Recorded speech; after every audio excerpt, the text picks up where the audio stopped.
I'm Carla. I'm currently a graduate student attending the University of Wisconsin-Madison. I'm 47 years old and I am a survivor of a heart attack, which then caused me to go into a cardiac arrest. My name is Bonnie Beach and I'm 65 years old and retired, and I'm a survivor of a heart attack and 2 sudden cardiac arrests.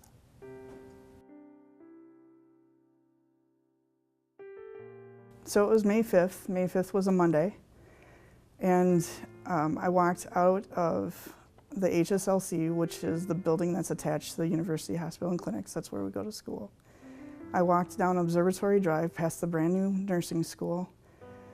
I crossed the street to the other side and I walked past the wharf building, and then my car is parked on the other side of the greenhouses. So it's a 7-minute walk.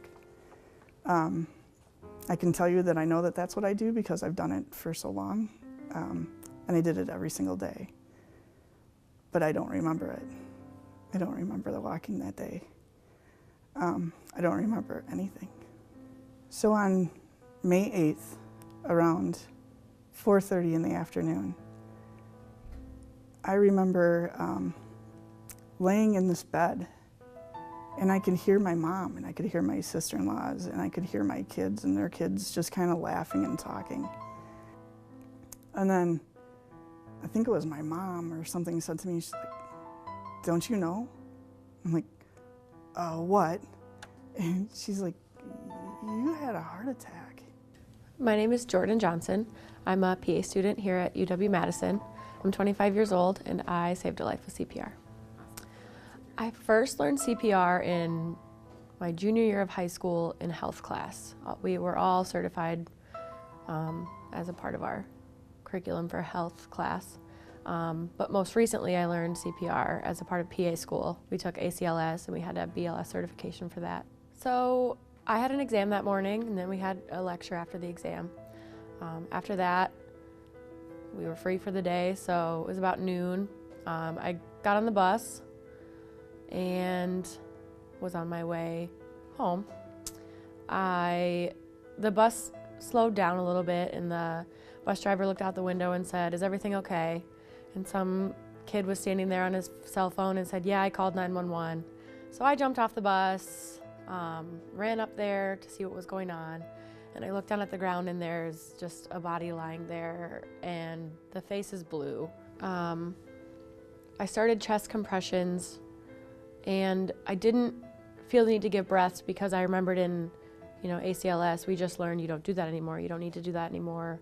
It's no longer recommended. As long as you get good deep chest compressions, that's sufficient enough to circulate oxygen and blood. Rushing up the street on West Main Street, and I have never fainted in my life, but all of a sudden I felt like I was going down, and it was a matter of a couple seconds, but I managed to call out and I didn't see anybody or anything. It was an instinctual thing, and I said, "I think I'm having a heart attack," and I remember using all of my strength to say heart, and that's the last thing I remember.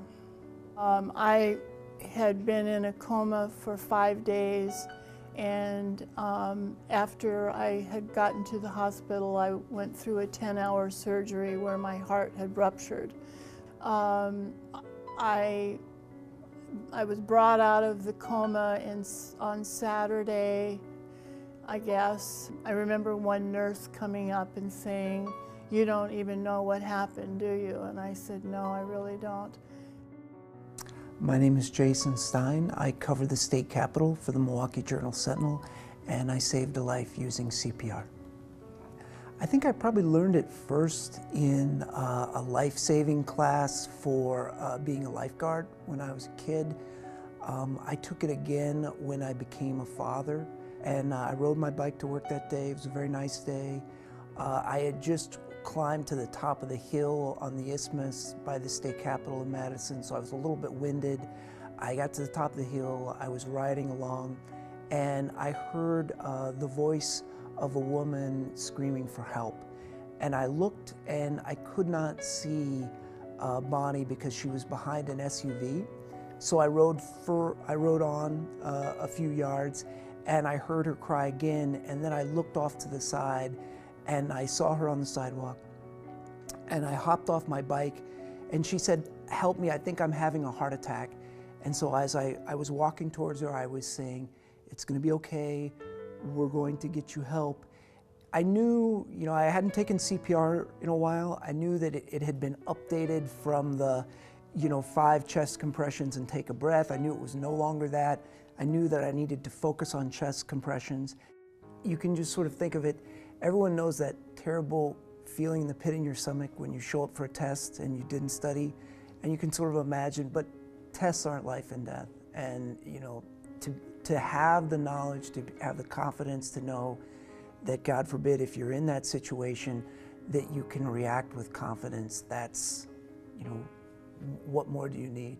Every step along the way of Carla's story and Bonnie's story, whether it was, Jason's experience, my experience, our training with CPR, whether it was the EMTs who arrived on scene, their actions in the whole part of this, or the ER doctors, their ability to diagnose what was really going on.